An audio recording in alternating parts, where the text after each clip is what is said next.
Jovem Pan Saúde. Olá, seja muito bem-vinda, seja muito bem-vindo ao Jovem Pan Saúde. Eu sou a Danúbia Braga e na próxima hora o nosso compromisso é descomplicar a medicina, antecipar alertas e, claro, trazer informação que transforma a sua rotina com inteligência. Hoje a gente abre o programa fazendo um alerta para a promessa perigosa da busca pelo corpo perfeito. O uso de peptídeos não regulamentados para ganho de massa muscular e perda de gordura virou uma tendência, mas esconde armadilhas graves. O risco mais crítico é para as mulheres. Alterações hormonais profundas, riscos vasculares e danos que podem ser irreversíveis. Para ajudar a gente a entender onde termina a busca pela estética e onde começa o perigo real, eu recebo especialista que vai colocar todas as cartas na mesa. E olha, tem muito mais no nosso cardápio de hoje, tá? No check-up com Cláudio Lutemberg, sabe aquela dor de cabeça pulsante que paralisa o nosso dia, faz aquela luz incomodar a gente? Pois é, até quando você vai tratar enxaqueca na base do analgésico? A gente precisa saber o que fazer para prevenir. Por isso, o Dr. Cláudio Lutemberg tem uma conversa com um especialista para nos ajudar nessa missão. Já no nosso papo de saúde, o suplemento mais amado do momento. Será que a creatina ela serve só para quem puxa ferro na academia ou virou de fato um aliado indispensável para a saúde do nosso cérebro e longevidade? Eu vou conversar com a nutricionista esportiva Tainara Gotardi sobre esse assunto. Agora é o seguinte, pega sua água, se acomoda e vem com a gente, porque o seu bem-estar começa agora. O Jovem Pan Saúde está no ar. Bom, eu já estou aqui com o dermatologista Gustavo Novaes, que vai tratar com a gente desse assunto tão importante, esse alerta, principalmente para as mulheres, em relação ao peptídeo não regulamentado, né, doutor? Seja muito bem-vindo. Olá, Danúbia, é um prazer estar aqui com vocês, explicando um pouquinho aí sobre os peptídeos. Obrigado pela oportunidade. Doutor, para a gente começar, a gente percebe, né, que a busca por esse corpo perfeito, o atalho ali para ganhar uma massa muscular, perder gordura também, tem ganhado um novo capítulo, mas ele é bem perigoso, principalmente aqui no nosso país, uma vez em que ele não é regulamentado. Então, eu gostaria que o senhor falasse para a gente a respeito dos perigos causados principalmente nas mulheres, quando existe esse peptídeo injetado, uma vez em que ele não tem essa regulamentação no nosso país e que traz, quais são os efeitos que isso pode causar no nosso organismo? Legal. Bom, eu queria até começar explicando um pouquinho o que são os peptídeos, né? Porque a gente fala muito, mas assim, o que são? Os peptídeos são moléculas, eles são blocos de aminoácidos. Então, os aminoácidos são substâncias que fazem parte, né, das proteínas. Só que as proteínas são moléculas mais complexas. Os peptídeos são menores, são bloquinhos menores, e eles funcionam como mensageiros de processos do corpo. Pode ser processo hormonal, pode ser processo inflamatório, até mesmo para estimular pigmentação ou produção de colágeno, que é algo que todo mundo busca muito, né? E já existe na medicina, então, os peptídeos há muito tempo, como a insulina, por exemplo, ela é um peptídeo, né? A ocitocina, então, a gente já conhece peptídeos, as moléculas, há muito tempo. O que acontece é que a medicina tem estudado um pouco mais sobre novos peptídeos e potencialmente usar esses mensageiros para desenvolver novos processos e estimular a produção de colágeno. Porém, como você falou, uma coisa é a gente utilizar as medicações que têm estudos embasados, estudos clínicos e a aprovação dos órgãos que regulamentam o processo, tá? Agora, utilizar medicações, especialmente injetáveis, de produtos não aprovados, isso é razoavelmente sério porque as complicações podem ser graves, tá? Doutor, quando a gente fala, né, sobre esses peptídeos, achando ali que vai rejuvenescer, que vai trazer esse ganho de massa muscular para o corpo mais rápido, mas qual é o efeito colateral disso também na pele? O tiro pode sair pela culatra, uma vez em que a gente pensa que, por exemplo, vai acabar acelerando o envelhecimento, pode causar acne grave. Sim. Qual é o risco para as mulheres e talvez para as pessoas em geral?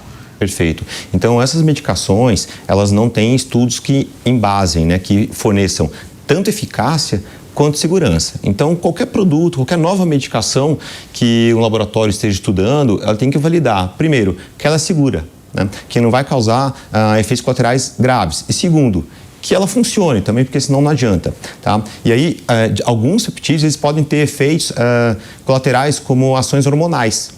E aí você pode ter acne grave realmente, tá? Você pode ter alterações hormonais com aumento de pressão ou descontrole de diabetes e dores de cabeça. Então, uma série de efeitos colaterais podem acontecer, tá?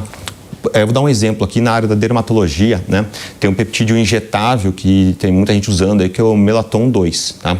Esse é um peptídeo que estimula a produção de melanina. Então, ele age como mensageiro, vai até os melanócitos, que são as células que produzem a melanina, e daí ele induz a produção de melanina.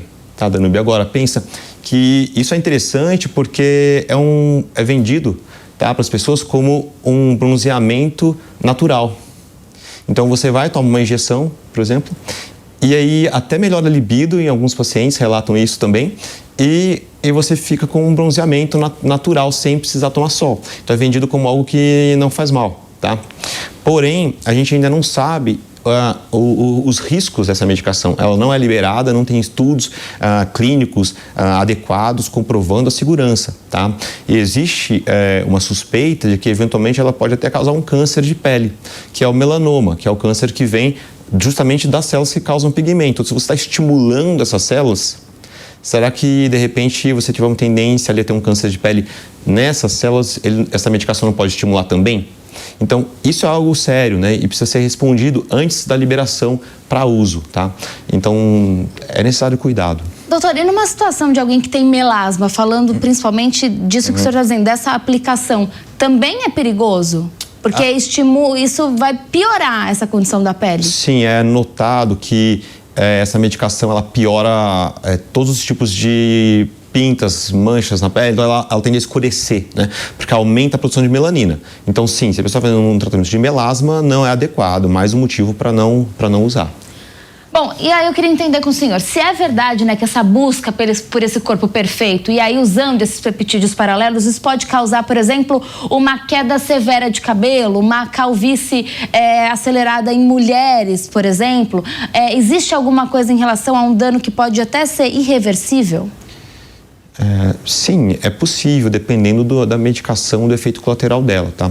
Então, se o paciente usa uma medicação que tem um estímulo androgênico, que seria uma ação hormonal intensa, até do ponto de vista de hormônios mais masculinos, então sim, pode estimular tanto acne, como você citou, mas também uma perda capilar importante e progressiva, tá?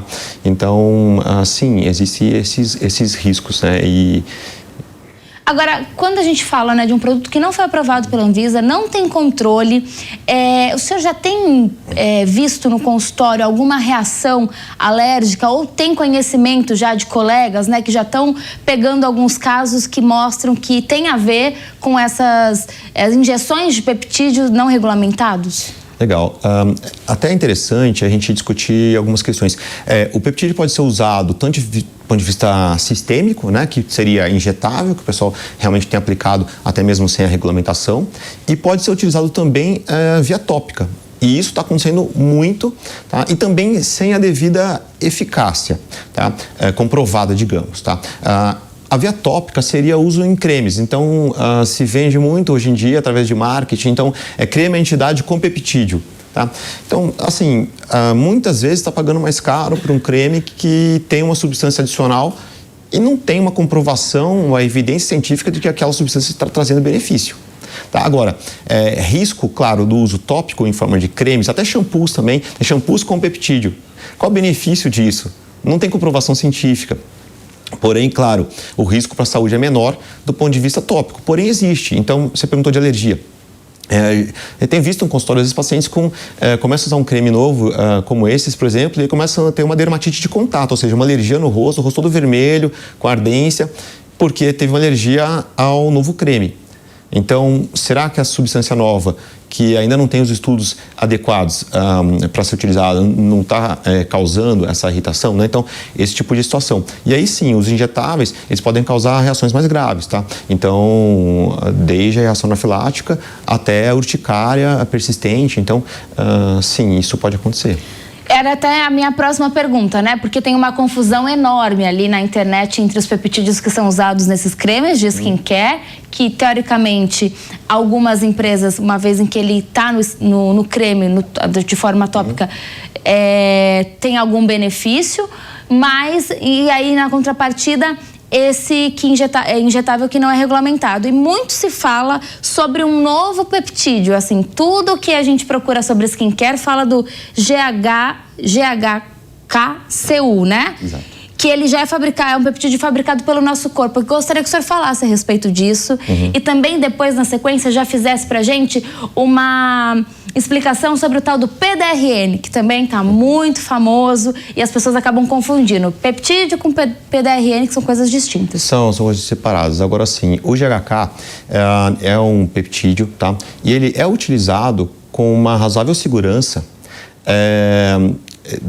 em forma de creme, tá? Então, um creme, ele é liberado, porém, não como uso dermatológico, como tratamento, né? Não com evidência científica de que há um benefício, por exemplo, como anti-envelhecimento, mas ele serve como um hidratante, ele é uma molécula interessante, realmente tem benefícios, tá? Para uso em cremes, né? Então, isso sim, é uma molécula que traz uma hidratação para a pele, tá? Agora, não tem evidência científica de que ele vai realmente retardar o processo de envelhecimento, que é o que o pessoal vende muito. Então, como anti-aging, né? Então, isso não tem evidência, tá? E para uso sistêmico, menos ainda. Então, assim, ele não é liberado para uso sistêmico. Ele pode ser usado em forma de creme cosmético, porém, não para uso sistêmico, ou seja, não injetado, tá? Sim, porque aí os riscos ainda não são conhecidos, né? E vende-se como uma medicina anti-aging mesmo, né? E isso não tem liberação, tá? Bom, vamos lá. O PDRN são moléculas também, estruturas muito utilizadas também, e especialmente o pessoal associa muito a procedimentos. Então, por exemplo, você vai no consultório e aí faz um microagulhamento ou um laser. Esses tratamentos, eles abrem pequenos orifícios na pele e aí você colocando substâncias como os PDRNs, que são moléculas que vão estimular também, por exemplo, colágeno, né? Estimular processos como antioxidantes, então reduzir a oxidação da pele. Então, sempre essa linha voltada para colágeno e retardar o processo de envelhecimento. Devido aos orifícios que o microagulhamento ou o laser fizeram com o tratamento, a gente tem ali uma facilidade de penetração dessas moléculas na pele. Então, isso gera uma maior ação das substâncias, tá? Agora, claro, o PDRN é uma classe de estruturas, né? E a gente precisa entender exatamente qual está sendo usada para, eventualmente, ver se tem benefício comprovado. Porque, como você falou, assim, como os peptídeos, muita gente utilizando produtos não regulamentados e sem a devida eficácia comprovada. A gente vê esse uso desenfreado, né? E além disso, hoje o mercado paralelo vendendo esses compostos na internet como se fossem ali suplementos, né, naturais de beleza. E aí eu queria entender com o senhor o quanto isso, né, é uma ilusão ou um risco real também para quem compra, influenciado por esse filtro da internet. Eu usei, não acontece nada. Eu acho que a gente está muito nessa onda de depoimentos de pessoas comuns ou de até profissionais irresponsáveis, de certa forma, que sabem que não são regulamentados, mas lá fora eles estão usando. Mas a gente precisa ter parcimônia, vamos dizer assim. Sim. Infelizmente, na medicina, na dermatologia e na estética, a gente percebe muito uma questão de ondas, né? Então, de modas, modismos, na verdade, né? Relacionados a tratamentos. Então, muitas vezes a gente percebe que os pacientes vêm procurando com muita frequência um determinado laser ou uma determinada cirurgia ou um determinado tratamento, porque realmente está sendo muito falado nas mídias sociais. Mas tem que dar um passo atrás sempre e buscar um pouco mais de informação. Aquele tratamento é o mais indicado para você? Qual o benefício? Tem segurança? Está liberado para uso pela Anvisa, pelos órgãos que regulamentam, né? Então, isso é importante, dar um passo atrás e pensar um pouquinho. Com relação aos peptídeos, é importante também não demonizar, né? Porque a gente tem medicamentos que funcionam super bem, tá? Então, por exemplo, das canetas emagrecedoras, a semaglutida é um produto que veio e revolucionou o tratamento da obesidade, revolucionou o tratamento do diabetes e é um peptídeo, tá? Então, a gente assim, na minha opinião, uma substância, são moléculas que têm, possivelmente, vão surgir novas medicações e com, assim, resultados muito bons para diversos tratamentos. Porém, essa onda, esse modismo e esse uso sem a devida comprovação e liberação que nos preocupa um pouco. Doutor, agora, para quem quer melhorar, por exemplo, a firmeza da pele, essa textura, a massa magra, sem colocar a saúde tanto do corpo quanto do rosto em risco, quais são os caminhos seguros, regulamentados? Quando alguém chega lá no seu consultório, imagino que o senhor deva estar recebendo bastante gente com aquele emagrecimento rápido e aí aquele rosto que todo mundo fala de caneta emagrecedora. Quais são os procedimentos que o senhor indica, ou cremes, né, que é importante a gente usar para ter a pele mais bonita, para ficar com a pele novamente mais rejuvenescida? Legal. Bom, sim, isso é o que a gente recebe bastante no consultório. Então, antes da gente pensar em peptídeos, a gente tem medicações, começando com uso tópico, né, com cremes, a gente tem medicações que já se conhecem há bastante tempo, com resultados muito bons, como os retinóides, por exemplo, né? Então, tanto a tretinoína como o retinol são produtos que trazem benefício já comprovado, a gente utiliza bastante, com um benefício para retardar o processo de envelhecimento, tá? A vitamina C é um produto que tem uma ação antioxidante interessante, então sempre vale associar ao tratamento, ao skincare, e traz um benefício já comprovado também.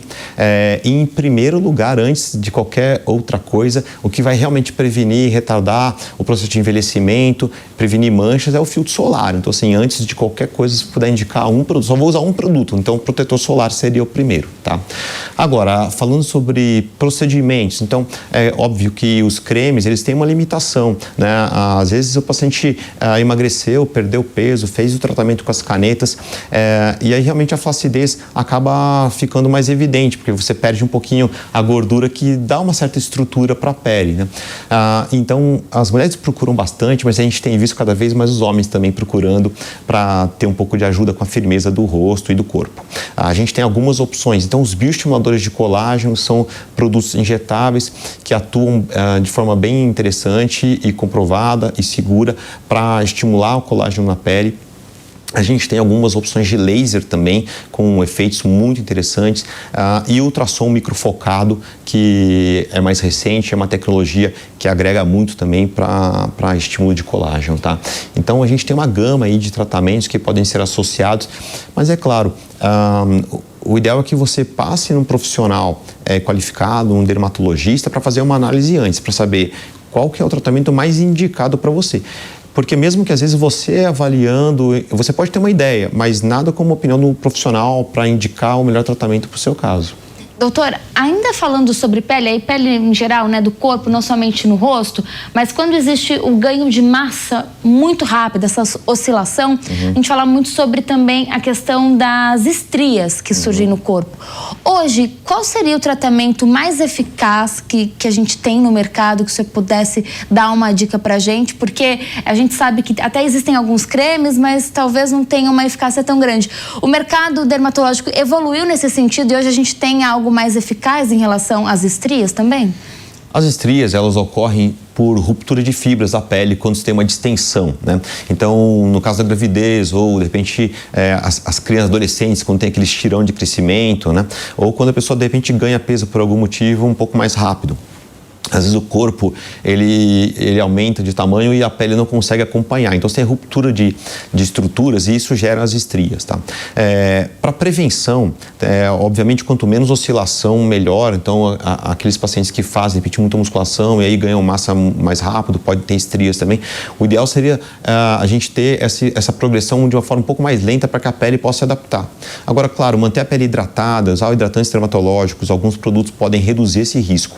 E uma vez que a estria surgiu, quanto antes você procurar o tratamento dermatológico, mais opções a gente tem para tratamento. Tá?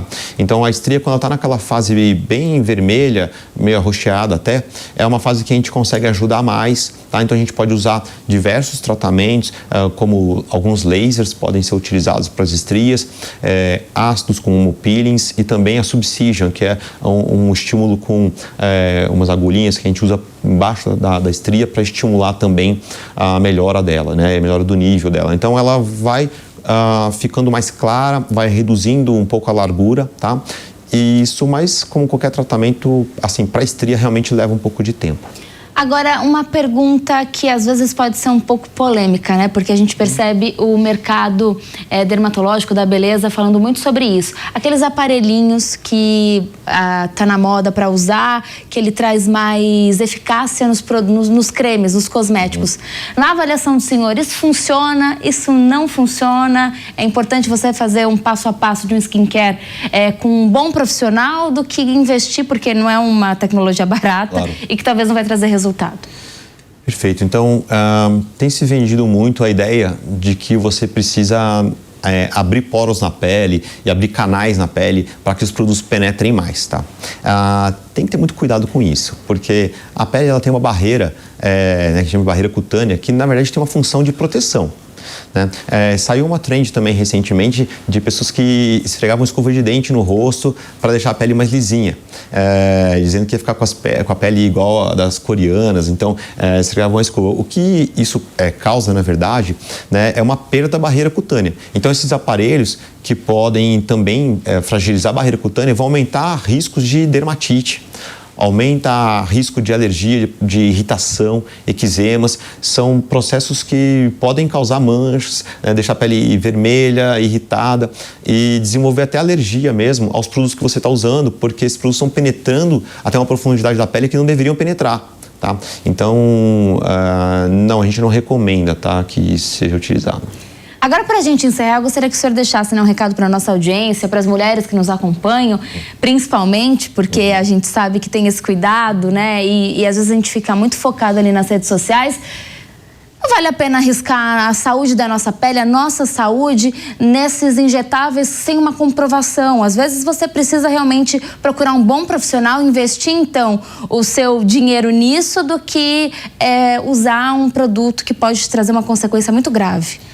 Com certeza. Então, isso é fundamental, tá? Se você vai fazer uma aplicação, um produto injetável, até mesmo a soroterapia, tá? Que também é difundida, utilizada, mas os peptídeos injetáveis, realmente eu não aconselho que seja feito tratamento, especialmente se você não tiver sendo acompanhado por um profissional, por um médico especialista na área. Tá? São produtos que são utilizados atualmente largamente aí, sem a devida regulamentação e aprovação.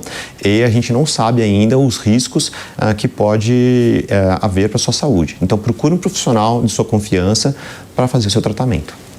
Tá certo, conversamos com o dermatologista Gustavo Novaes. Doutor, muito obrigado pelas suas informações e pela sua participação. Foi um prazer. Obrigado a você. Até a próxima.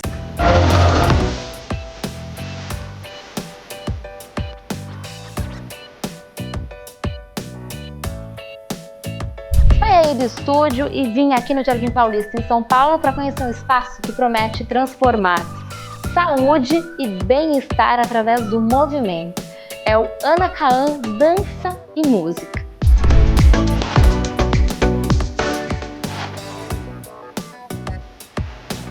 Muito mais do que passos coreografados, a dança é vista aqui como uma ferramenta de conexão com o próprio corpo. É claro, para trazer mais qualidade de vida.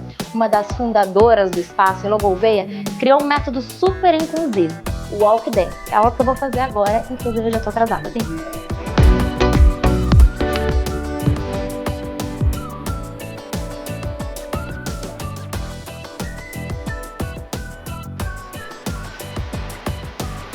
E a dança pode causar impactos profundos na vida das pessoas. Um estudo da Universidade de Oxford, feito com participantes de um grupo de salsa, aponta que a modalidade apresentou uma redução dos sintomas depressivos em jovens de 18 a 24 anos. Marisa Feres, aluna do Anakaan, conta como a dança impacta diariamente na sua vida. A hora que eu entrei e comecei a fazer aula, tudo foi mudando. Eu sou mais alegre, o meu convívio com as pessoas, eu digo para você, é quase como uma coisa espiritual. Quando eu danço, eu estou sempre bem. Por alguma razão, às vezes a gente viaja ou tem qualquer coisa e não pode vir, eu sinto a mudança no meu humor. Então, a minha receita é: se joguem, curtam. Felicidade, a dança é alegria, terapia, é felicidade. Dançar para muitas pessoas pode ser um sonho presente desde a infância. A Leila Curiati, também aluna do estúdio, avisa que a dança é para qualquer idade. Qualquer idade. Eu vou falar a minha idade, né? Eu nunca escondi. né? Mas eu tenho 74 anos e quero dançar até os 100 ou mais.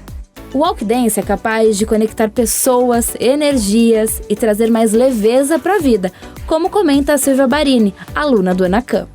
A dança é energia, é troca de energia. Na academia você não vai trocar energia. Sabe o sorriso quando, ai, errei? Você dá aquele sorrisinho e ri junto. Essa energia aqui só tem aqui.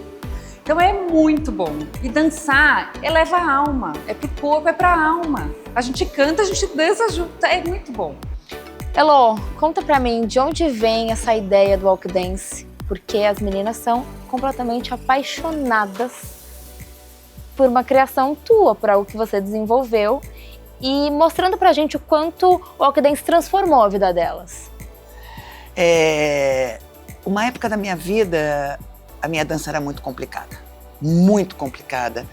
Grandes pernas, piruetas, saltos, giros. Eu era professora de jazz, né? Mas a vida me trouxe grandes percalços. E numa dessas momentos da minha vida, eu perdi meu marido e o luto foi passado dançando.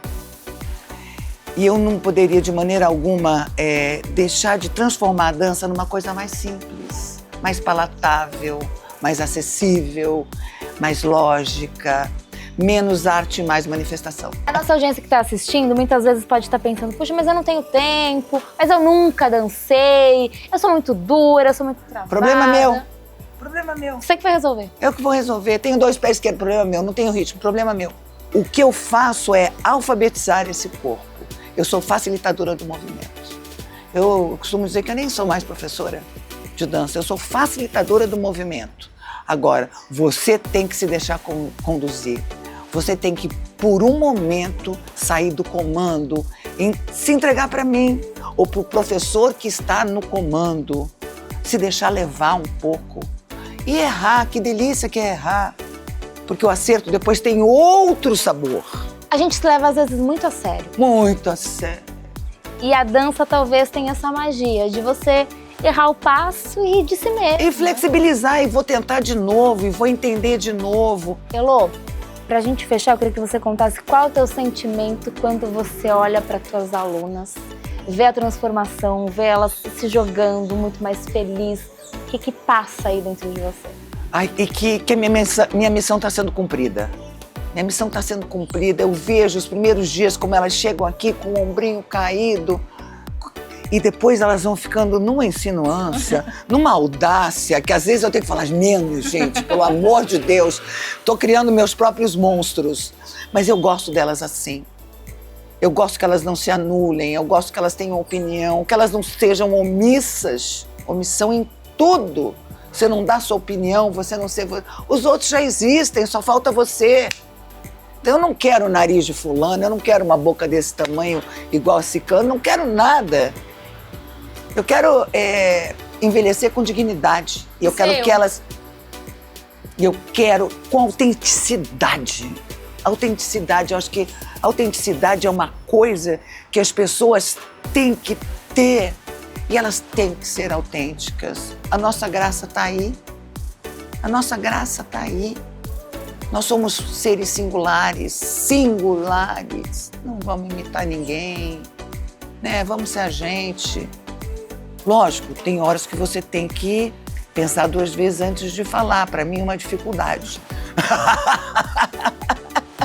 Elô, muito obrigada. Foi uma experiência maravilhosa. Você é muito graciosa dançando. Muito obrigada. Obrigada, viu? Eu que agradeço. Na última semana, o AC Camargo Cancer Center divulgou uma pesquisa que revela que 8 em cada 10 brasileiros reconhecem a gravidade do câncer coloretal. No entanto, a doença está cada vez mais presente no cotidiano dos brasileiros e, com isso, a população tem ampliado o conhecimento sobre os sintomas e prevenção.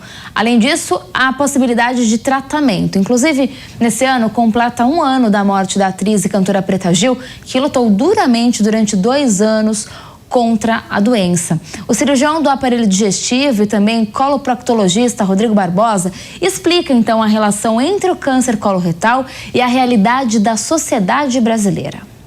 Olha, o câncer coloretal é um dos mais frequentes do país. Só para 2026, o INCA estima mais de 53 mil novos casos por ano. E mesmo assim, quase ninguém fala. Por quê? Tabu.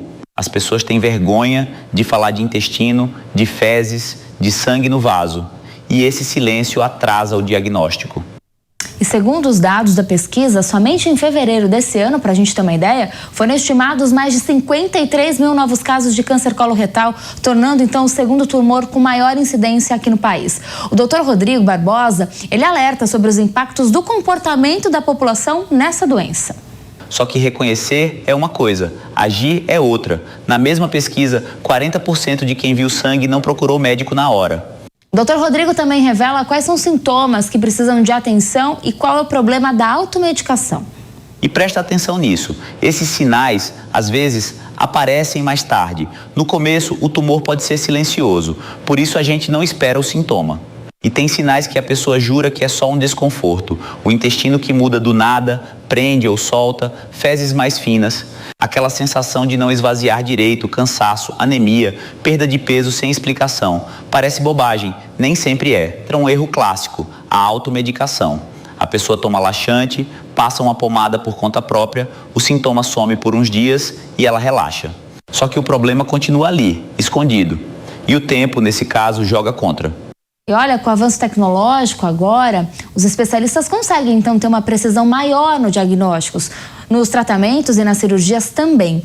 O Rodrigo Barbosa, cirurgião do aparelho digestivo, explica então como que esses avanços impactam nesses processos. Do lado bom, a tecnologia avançou muito. A colonoscopia continua sendo o exame principal e hoje já tem inteligência artificial ajudando o médico a enxergar pólipos que passariam batido. E na cirurgia, o vídeo e a robótica podem permitir uma operação menos invasiva. Mas importante, a escolha depende sempre da avaliação de cada caso. E prevenir dá sim. O caminho é rastrear. Colonoscopia a partir dos 45 anos, ou antes, se tem caso na família. O exame acha e remove o pólipo antes de ele virar câncer. Some isso a mais fibra, atividade física e menos ultraprocessado. E o risco cai bastante. Resumindo, perdeu a vergonha, procurou cedo, mudou o jogo.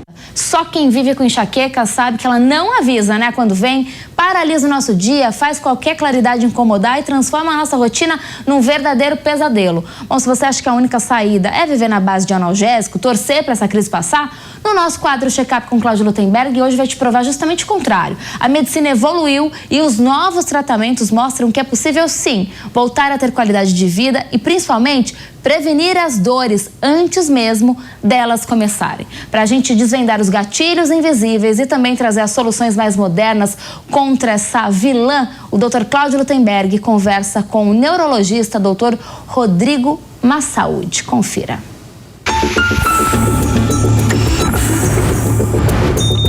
Check-up Jovem Pan, com o Dr. Cláudio Lutemberg.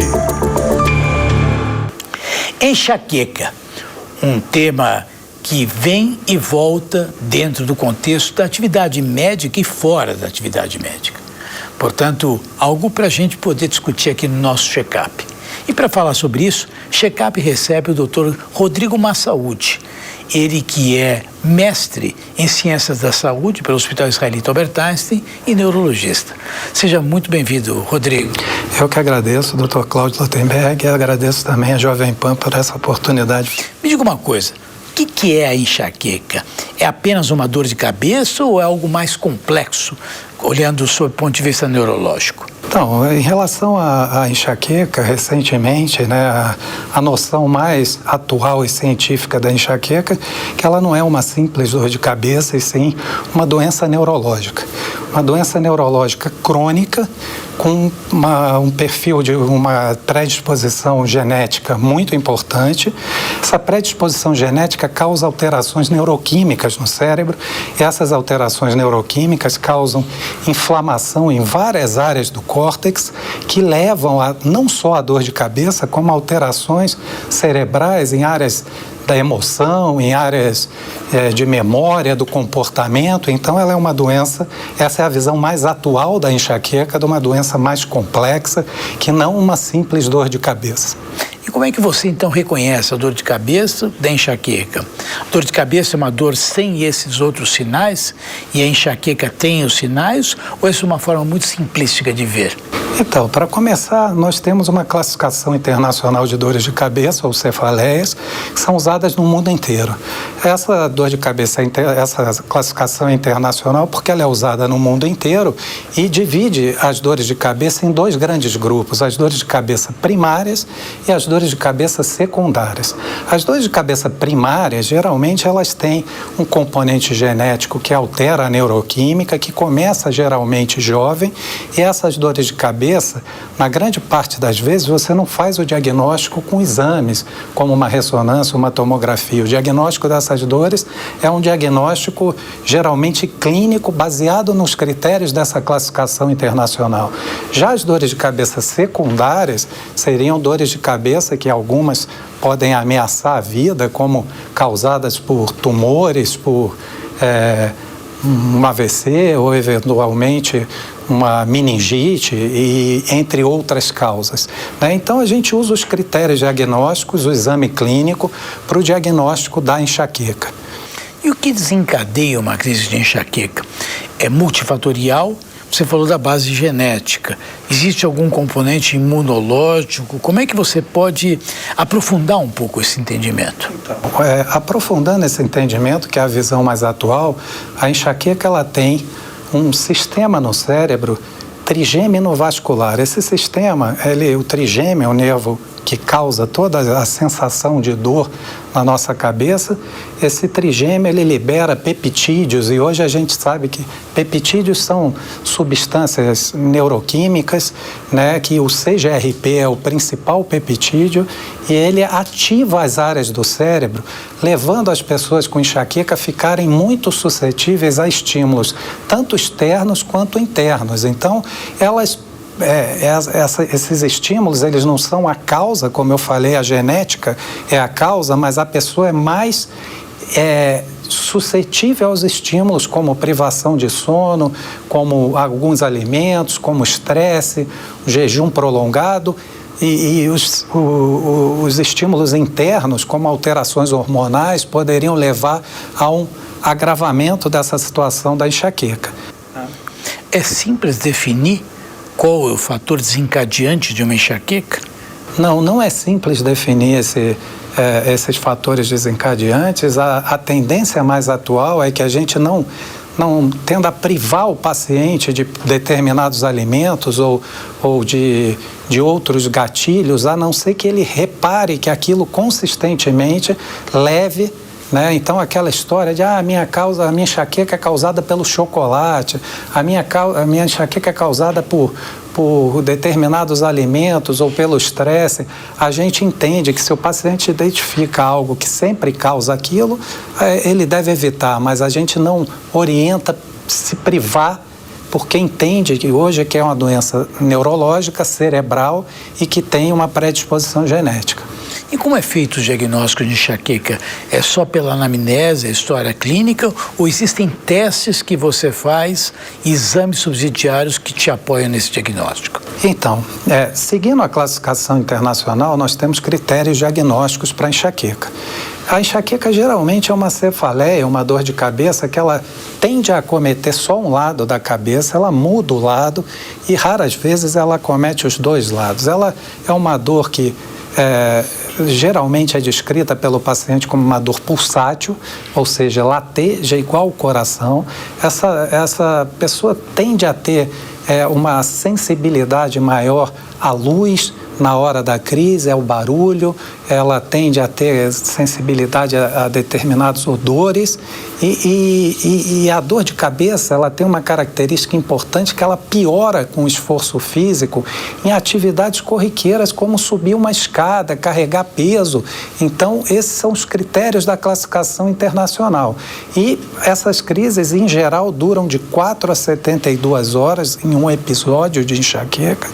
E o exame clínico, clínico, em geral, é um exame clínico normal, né? E isso, à medida que essas crises se repetem com essa característica, a gente pode fazer o diagnóstico clínico de enxaqueca. O paciente entendeu o processo da enxaqueca, ele já sabe o que ele tem. Ele é capaz de tomar algum tipo de medicação quando ele percebe que terá enxaqueca? Olha, o dia a dia clínico é muito interessante isso, porque como há um componente genético, esses pacientes geralmente crescem com familiares já com aquela coisa de tomar todas as medicações analgésicas, anti-inflamatórias que o vizinho falou, que a mãe falou, que o pai falou. Então, eles em geral chegam tendo tomados anti-inflamatórios, analgésicos, corticoide, entre outras drogas, e quando a crise se torna frequente e incapacitante, que muitos buscam ajuda, né? Mas eu entendo que a medicação, a automedicação é um grande problema dentro da enxaqueca por um motivo importante. A gente tem um percentual de pacientes com enxaqueca que pode chegar aí, nas melhores estatísticas, a 8% dos pacientes com enxaqueca, que eles cronificam a enxaqueca. E o abuso de drogas tomadas de forma inadequada é um dos critérios importantes em cronificar essa enxaqueca. E a cronificação são pacientes que, por definição da classificação, eles têm crises em pelo menos 15 dias, em 30 no mês, por pelo menos 3 meses seguidos e por 4 horas em cada dia. Então, a gente que trabalha na área, na neurologia, a gente, em geral, pega os pacientes que já passaram de fases episódicas e chegam já numa fase crônica. Então é importante não tomar medicações, fazer automedicação, ter orientação de um médico neurologista é fundamental. Você antevê algum tipo de movimento que possa dizer que nós temos uma cura para enxaqueca? Não, a cura, hoje a gente ainda não consegue falar em cura, a gente considera a enxaqueca uma doença crônica.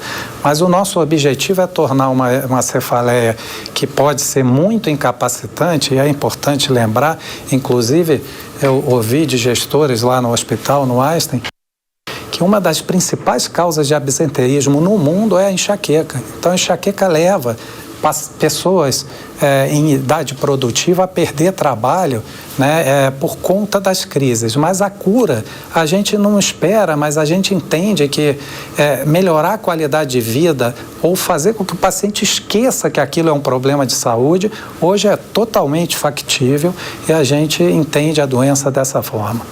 O que mudou mais recentemente em termos de compreensão científica da enxaqueca? Então, a compreensão científica, né, ela passa principalmente pela ideia de que a doença é neurológica, que a doença tem esse peptídeo, o CGRP, que ele ativa as áreas do córtex, então ela é uma doença que leva a essa inflamação, e essa inflamação a gente leva à dor, né? Então, esse conceito de que no passado a gente acreditava que a enxaqueca poderia ser um problema vascular do cérebro, e hoje a gente entende que é uma interação dessa neuroquímica cerebral com a excitabilidade do córtex, a região superficial do cérebro, que leva às dores de cabeça. Essa é a ideia mais atual fisiopatológica da doença. Para quem nos assiste e tem enxaqueca, qual a mensagem que você daria? Então, eu entendo que evitar que a enxaqueca se torne um problema crônico e incapacitante é muito importante. Não tratar a enxaqueca como uma dor de cabeça normal, porque ela leva a prejuízos em todas as áreas da vida, no trabalho, sociais, diversão. Então, tudo é procurar um especialista o quanto antes, evitando que as crises se tornem frequentes e incapacitantes. Excelente. Rodrigo, queria muito agradecer você pela participação hoje aqui conosco na Jovem Pan. Eu que agradeço a oportunidade, muito prazer estar aqui. Esse foi o Dr. Rodrigo Massaúdi, ele que é neurologista e mestre em Ciências da Saúde pelo Hospital Israelita Albert Einstein. Papo de Saúde. Bom, a creatina é, sem dúvidas, né, um dos suplementos mais populares no mundo, mas nas redes sociais ela ganhou um novo status, o de suposto super anti-inflamatório natural. A pergunta é, será que isso é verdade ou é mais uma promessa exagerada da internet? Para responder essa dúvida, né, pesquisadores da Universidade Estadual Paulista, da Unesp, conduziram ali uma ampla revisão sistêmica que foi publicada numa revista científica para trazer o resultado, que acendeu inclusive um debate importante. Após analisarem os ensaios clínicos mais rigorosos, os cientistas concluíram o seguinte, que a creatina não reduz a inflamação de forma significativa em humanos na maioria dos casos. Os únicos benefícios anti-inflamatórios apareceram num cenário específico de atletas que estão ali sob estresse físico extremo, como por exemplo os maratonistas e os triatletas. Mas então o que isso muda para quem toma suplemento todos os dias, buscando ali força, massa muscular ou saúde do cérebro? Para a gente descomplicar essa pesquisa e dizer o que de fato é mito, o que é verdade na suplementação, eu converso com a nutricionista esportiva Tainara Gotardi. Doutora, seja muito bem-vinda. Obrigada, dona Bia. Prazer estar aqui. Prazer é meu. Doutora, eu já queria chegar perguntando sobre o que viralizou na internet, né? A creatina é esse super anti-inflamatório, capaz então de proteger o corpo contra várias doenças, mas essa grande revisão científica publicada na Unesp mostra que isso é específico. Então, o que é mito, o que é verdade? A creatina é para todo mundo ou não? A creatina, ela é realmente um dos suplementos mais estudados que nós temos.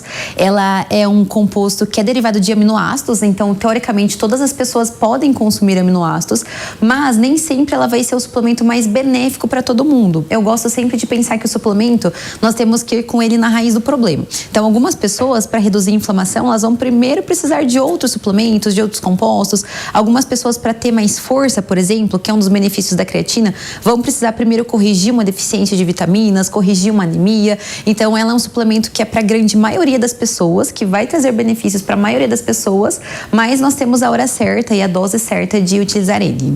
Bom, doutora, para seguir, né, a pesquisa mostrou que o único cenário onde a creatina diminuiu esses marcadores de estresse muscular e a inflamação foi em atleta que é exposto ali a um alto rendimento, exercícios extremos, por exemplo, maratonistas e os triatletas, depois dessas provas mais exaustivas. Já para quem faz musculação convencional ou uma corrida leve, a creatina, qual tipo de proteção ela pode trazer muscular e qual é o efeito disso no organismo?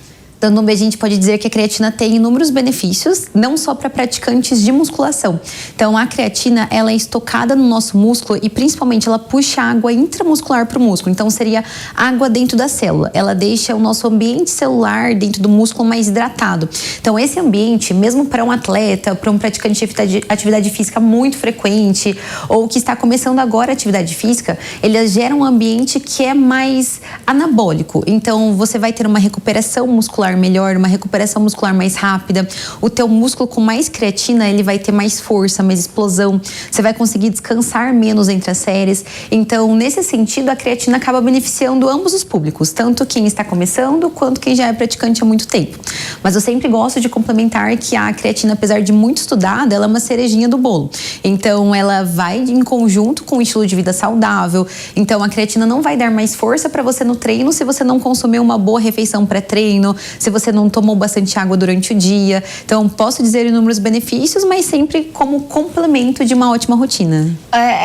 Já o nome, né? Para suplementar, para a gente somar aquilo e não a gente achar que vai resolver todos os problemas, né, doutora? A gente preparou uma arte para falar a respeito mais afinco da creatina, os impactos na saúde física. Então, como mais potência muscular, reduzir ali a queda, o risco de queda em idosos, prevenção dessas doenças neurodegenerativas. E aí é justamente isso que eu queria perguntar. Muita gente mais de idade passou ali a tomar a creatina justamente para combater a inflamação das dores articulares, também pensando nessas doenças crônicas. Aí a ciência mostra que isso não acontece, de acordo com essa pesquisa realizada pela Unesp.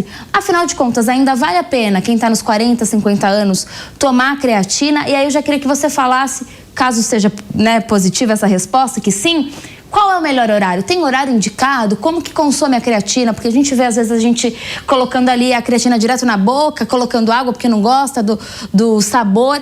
Então, qual é a forma correta para quem consome a creatina? E se vale a pena para as pessoas de 50, mais de 50 anos? Ainda vale a pena suplementar, porque o benefício anti-inflamatório, ele acontece muito de uma forma indireta. Então, diretamente, realmente, assim como a pesquisa, nada melhor do que as pesquisas científicas para mostrar isso pra gente. Então, nós não temos esse benefício direto, mas eu acredito que quando alguém treina com mais intensidade, quando alguém tem uma boa recuperação muscular, quando alguém tem um estilo de vida saudável e coloca o que precisa para ter um estilo de vida saudável como complemento, a gente gera um ambiente mais anti-inflamatório pelo estilo de vida que nós estamos e não só por algo específico. E quando a gente pensa em creatina na saúde física, por exemplo, o caso dos 40+, todos esses múltiplos benefícios, então desde produção de energia, o controle glicêmico, essa questão cerebral, então auxílio em prevenção de doenças neurodegenerativas. Por que isso acontece? A creatina ela é muito associada com a massa muscular, né? Então, porque 95% da creatina nossa, ela fica armazenada no músculo esquelético. Então, a creatina ela vem através ou da suplementação, o nosso próprio corpo produz creatina, e também no consumo de carnes, peixes, a gente consegue uma quantidade de creatina. Então, 95% no músculo, que é o que vai auxiliar nessa parte de produção de energia, essa questão da flexibilidade, da mobilidade, por isso essa questão de prevenção de quedas em idosos. Então, se um idoso ele tem um músculo mais forte, com mais potência, com mais recuperação muscular, ele também vai conseguir treinar melhor, ele vai recuperar um músculo melhor. E essa parte relacionada à saúde do cérebro acontece porque 5% da creatina fica no nosso coração e nos tecidos, incluindo o cérebro. Então, nós temos também creatina que vai para o cérebro, que auxilia nessa parte de células nervosas, nessa parte de cognição, memória. É uma quantidade menor comparando com o músculo, mas também vai ajudar, porque da mesma forma que o nosso músculo precisa de energia, o nosso cérebro também precisa de energia. E a gente então vale a pena tomar ainda quem não pratica exercício físico. Ainda vale a pena pensando nessa parte, porque nós temos justamente um receptor de creatina que atravessa uma barreira do cérebro para chegar até os neurônios. Então ela vem para complementar.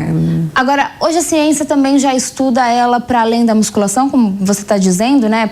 Pensando nessa reserva de uma energia mais rápida para o cérebro, ou seja, para quem, por exemplo, está numa fase de grandes estudos, vestibular, exame para passar na OAB, para medicina, e a gente sabe que despende ali uma concentração, a creatina também pode auxiliar nesse sentido ou não?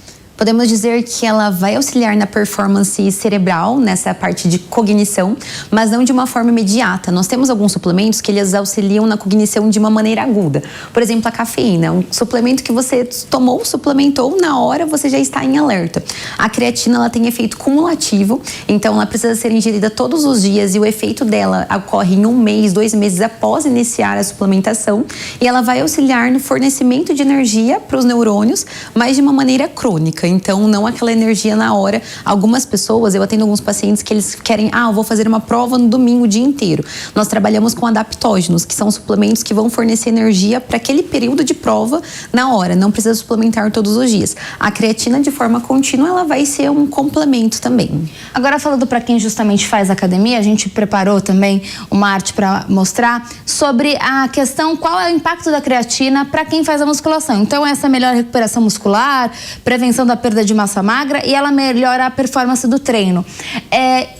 Hoje, uma gama de formas para se tomar a creatina, seja o pozinho, seja gummy, tem alguma diferença entre a absorção para o corpo para que tenha todos esses impactos para quem faz academia? Que nós temos até agora. Até agora nós temos que a creatina, sendo creatina monoidratada, independente da forma que ela estiver, se seja em uma goma, seja a opção em pó, não vai ter diferença na absorção, mas temos aquela questão dos ingredientes. Então, uma creatina em gomas, ela não é só a creatina monoidratada. Ela vai ter o adoçante, ela vai ter um edulcorante, ela vai ter questão do aroma. Então, ela é a creatina que vai ser bem absorvida, então o músculo vai utilizar ela como um auxílio na força, mas ela vai vir com esses compostos.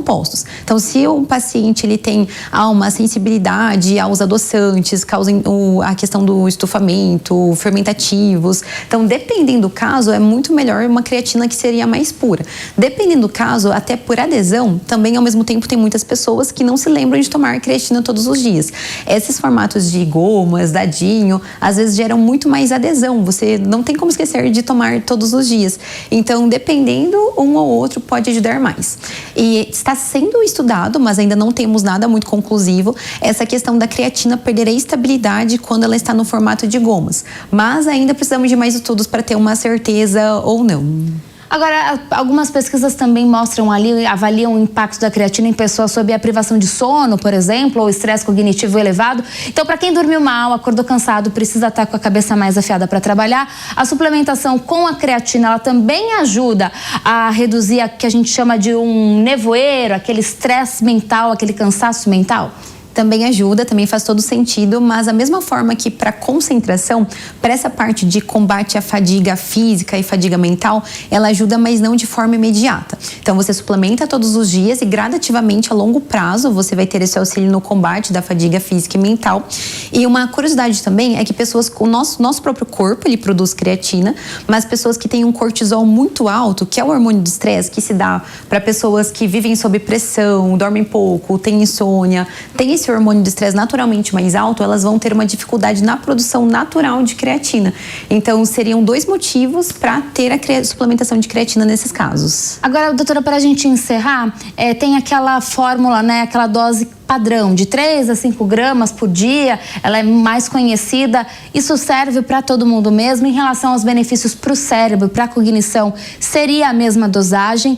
E aí, acho que vale também reforçar para nossa audiência, pelo que tudo que a gente conversou aqui, a creatina funciona num sistema de um banco. Não adianta você só tomar quando você vai treinar, não adianta você só tomar uma vez na semana, passa 3 dias sem tomar. O efeito dela é cumulativo. Então é importante que quem decidir fazer o uso do suplemento, faça todos os dias. Perfeito. Todos os dias, ela não tem um horário específico do dia, ela precisa ser suplementada diariamente, independente do horário.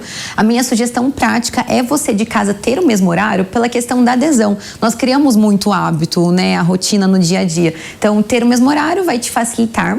Sobre a dose de 3 a 5 gramas, ela é uma dose padrão, é uma dose que muitos dos estudos, a creatina é um dos suplementos mais estudados e a maioria dos estudos, eles vêm com base nessa dose, então faz todo sentido.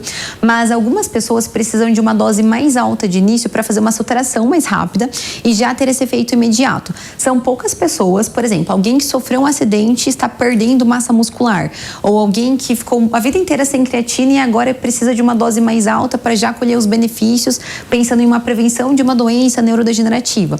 A dose de saturação é de 20 gramas por dia, mas por poucas semanas, e depois cai para a dose de 3 a 5 gramas. Mas a única diferença é que você vai saturar o teu músculo, ao invés de chegar 2, 3 meses para você ter um músculo bem saturado de creatina, isso vai acontecer um pouco mais rápido. Mas só faz diferença mesmo se você precisa desse estoque mais imediato, como nesses casos, principalmente recuperação de acidente, pessoas hospitalizadas, então seria mais pensando nessa parte. Pensando em hipertrofia muscular, eu gosto muito da dose de 0,1 gramas por quilo, porque a creatina fica no nosso músculo e quanto mais músculo você tem, quanto mais pesado alguém é, mais creatina o músculo vai precisar. Então é uma dose que ela vai muito de acordo com o peso. Normalmente, pensando no peso da maioria das pessoas, uma mulher vai ficar com uma média de 5 a 6 gramas, normalmente, um homem vai ficar com uma média de 10 a 12 gramas, então vai muito de acordo com a massa magra, também é muito estudado essa dosagem. E a grande parte das pessoas pensando na questão cognitiva, a dose entre 5 a 10 gramas por dia traz ótimos benefícios também a longo prazo. Por isso que é essencial procurar um profissional para que ele passe, no seu caso, de forma personalizada, qual a quantidade exata de creatina que é importante você consumir por dia. Perfeito, porque hoje nós temos muitos estudos, cada vez mais, mas a diferença é saber como aplicar na sua rotina. Tá certo, conversamos com a nutricionista esportiva Tainara Gotardi. Muito obrigada pelas suas informações. Obrigada, Núbia. Prazer estar aqui. Até a próxima. Até. E o nosso Jovem Pan Saúde vai ficando por aqui, mas a reflexão que a gente construiu hoje com você precisa aí permanecer para o restante da semana. Afinal de contas, cuidar da gente não é sobre buscar perfeição, mas é fazer as escolhas conscientes e, claro, ter compaixão com o nosso próprio corpo. Hoje a gente viu que os atalhos estéticos, como por exemplo o uso de peptídeos sem a regulamentação, cobram preço alto esforço demais e a sua saúde não é moeda de troca. Já no nosso check-up com Cláudio Lutemberg, o Dr. Rodrigo Massaúde, ficou aquela lição libertadora, né? Você não precisa ficar acostumado a conviver com aquela dor de cabeça, com a enxaqueca. Afinal de contas, tem tratamento, tem prevenção, existe um caminho para você recuperar ali a sua qualidade de vida. Para fechar o nosso papo de saúde com a doutora Tainara Gotardi, desmistificamos a creatina, um suplemento fantástico para o cérebro, a memória dos seus músculos e também para você viver melhor, sem aquele milagre de anti-inflamatório. O segredo está sempre na constância. O famoso básico bem feito. Bom, se você perdeu algum momento, quer enviar essa conversa para alguém especial, o programa completo te espera no YouTube da Jovem Pan. E para a gente continuar essa nossa troca sobre bem-estar, bastidores, o meu olhar do estilo de vida, eu te espero no meu Instagram, @DanubiaBraga. Também você pode conferir toda a nossa programação, nosso conteúdo no @Jovem Pan News. Muito obrigada pela sua companhia. Cuide-se com afeto, desacelere quando precisa. A gente se encontra no próximo programa. Até lá. Jovem Pan Saúde. A opinião dos nossos comentaristas não reflete necessariamente a opinião do Grupo Jovem Pan de Comunicação. Realização Jovem Pan.